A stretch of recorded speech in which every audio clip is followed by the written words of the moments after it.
Indonesia yang terdiri dari pulau-pulau terdapat berbagai suku dan adat istiadat corak budayanya yang beragam.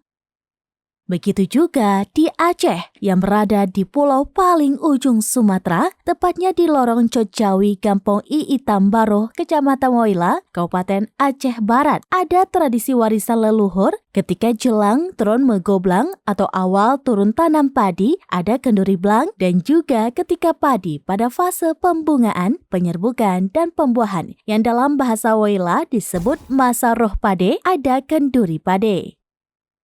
Kali ini, saat padi di fase pembungaan, penyerbukan, para petani padi Woila ini mengadakan kenduri pade pada hari Rabu 3 Januari 2024. Cek Haji Musa Jawi selaku petua adat setempat mengatakan rangkaian doa juga ada mu'atam atau khatam, tahlil dan samadiyah, baca yasin, doa minta hasil panen diberkahi Allah dan troh jaket, serta jauh dari hama dan bala seperti padi gesong, bana, angin soh pade, dan tidak dilanda banjir.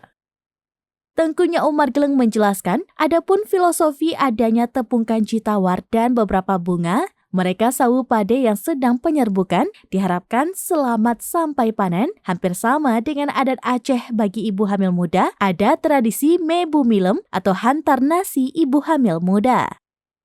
Petani muda Kohar Ulem Azhari dari Gawong Kanuri menambahkan, tradisi ini memang sudah berlangsung turun-temurun dari endatu, ada supre ikanji dan yang campur dengan bermacam-macam dedaunan yang harum, ada bunga melu, daun pandan, ditaburkan menggunakan ujung pucuk daun pinang, setelah dicampur air kanji, tepung beras itu juga ditempatkan di tengah warga dan petani yang baca doa dan baca Al-Quran.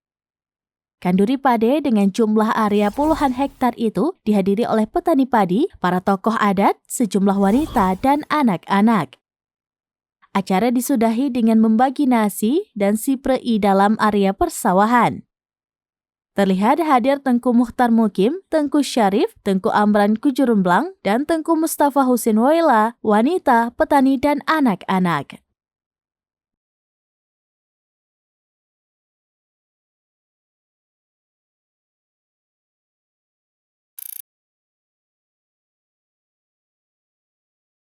Download Tribun X sekarang, menghadirkan lokal menjadi Indonesia.